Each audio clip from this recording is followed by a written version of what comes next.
अस्सलाम वालेकुम जी, कौन सा मोहतरमा, कहाँ से हैं आप? हाँ, अस्सलाम वालेकुम। मैं जवेदिया बात कर रही हूँ लाहौर से। जी। अच्छा, मेरा सवाल ये है कि कुछ लोग कहते हैं कि नबी पाक ने औरत को चेहरे के पर्दे का हुक्म नहीं दिया, तो इस हवाले से क्या हुक्म है औरत के लिए? पर्दे का हुक्म बहुत क्या है? शुक्रिया। बहुत शुक्रिया आपका मुफ्ती साहब। चेहरे के पर्दे के हवाले से सल्लल्लाहु अला हबीबिही सय्यिदना मुहम्मद व बारिक वसल्लम वसल्लु अलैहि।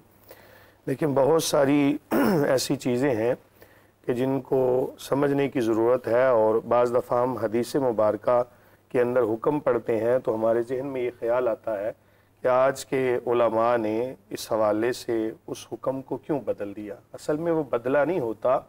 याद रखें कि हक़ाइक़ के हुसूल के कुछ ज़राए हैं, ये उलमा के लिए है कि पहला ज़रिया कुरान, दूसरे नंबर पर सुन्नत रसूल सल्लल्लाहु अलैहि वसल्लम, और तीसरे नंबर पर इजमा, और चौथे नंबर पर क़ियास।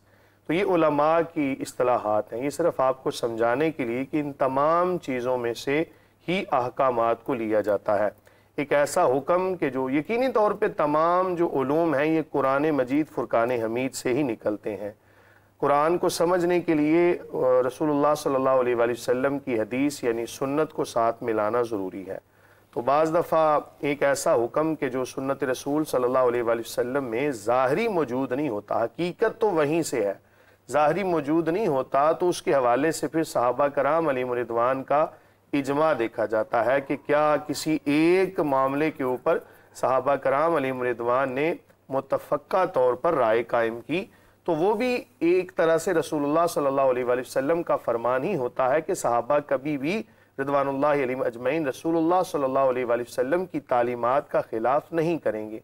एक ऐसा हुक्म होता है कि जो इजमा में भी मौजूद नहीं होता, तो उस हवाले से फिर क़ियास किया जाता है। क़ियास की मैं एक मिसाल दे देता हूँ आपको। ये सारी बातें इसलिए बताई कि आपको मसला समझ में आ जाए कि मिसाल के तौर पे मोबाइल फ़ोन का मसला है, तो अब ये तो रसूलुल्लाह सल्लल्लाहु अलैहि वसल्लम के मुबारक ज़माने में भी नहीं था, इसी तरह सहाबा कराम अलैहिम रिदवान के ज़माने, तो आज का ये एक मसला है। तो इसके हवाले से उन्हीं जो अहकामात हैं उन्हीं से रोशनी लेते हुए इस पर क़ियास कायम किया जाएगा।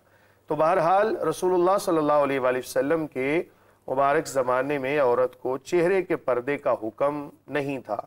अगर हम कुरान से रोशनी लेते हैं तो युदनीना अलैहिन्ना मिन जलाबीबिहिन्ना, वो भी इसी बात की तरफ इशारा है कि ख़वातीन जो चद्दर का एक पल्लू है ना उसको अपने चेहरे पर डाल लें। तो इससे भी ये साबित होता है कि वहीं से असल में चेहरे के पर्दे का भी हुक्म था। ताहम बाद में जब वक्त गुजरता गया तो हज़रत उम्मुल मोमिनीन आयशा सदीक़ा अफ़ीफ़ा रज़ियल्लाहु ताला अन्हा, आपने जब ख़वातीन की तज़यीन व आराइश को देखा तो आप फरमाने लगीं कि आज अगर रसूलुल्लाह सल्लल्लाहु अलैहि वसल्लम मौजूद होते दुनिया में ज़ाहरी तौर पर, तो करीम आका अलैहिस्सलातु वस्सलाम ख़वातीन को मस्जिद में आने से भी रोकते कि आजकल वो सूरत हाल नहीं। अब आप अंदाज़ा करें कि उस ज़माने में अगर ऐसी सूरत हाल थी तो आज तो फिर बदरजा औला इस बात की तरफ जो है वो एहतियात की ज़रूरत है। तो बहरहाल वहीं से रोशनी पकड़ते हुए आज के उलमा ने ये हुक्म लगाया शरीयत की रोशनी के अंदर कि खातून को चेहरे के पर्दे का भी हुक्म है।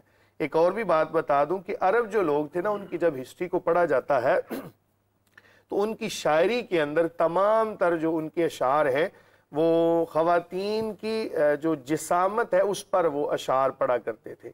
तो आज के दौर में अब उसकी वजह यह कि उनकी चेहरे के ऊपर ज़्यादा कोई तवज्जो नहीं होती थी, लेकिन आज के दौर में अगर हम देखें तो आजकल तो सूरत हाल बड़ी नाजुक है और बाज़ लोग तो शुरुआत ही चेहरे से करते हैं। तो इसलिए उलमा ने यह हुक्म लगाया कि खातून को जो चेहरा है ये छुपाना भी आज के दौर में फितने की वजह से, बल्कि हाथों का और दीगर जो अज़ा है उनका छुपाना भी लाजिम है। ठीक है, ये सच। अच्छा। मगर ना अगर हम सिर्फ ये देखें ना कि क्या खातून के सतर के अंदर वो चीज़ आती है, तो चेहरा सतर से बाहर होता है। उसकी वजह ये कि जब वो नमाज पढ़ेगी तो उसका अगर चेहरा खुला भी हुआ है तो उसकी नमाज हो जाएगी कि वहां पर उसका चेहरा जाहिर होना ये जायज़ है, लेकिन आम हालात के अंदर उसको छुपाना बहरहाल यही असल है। यही अफसर है।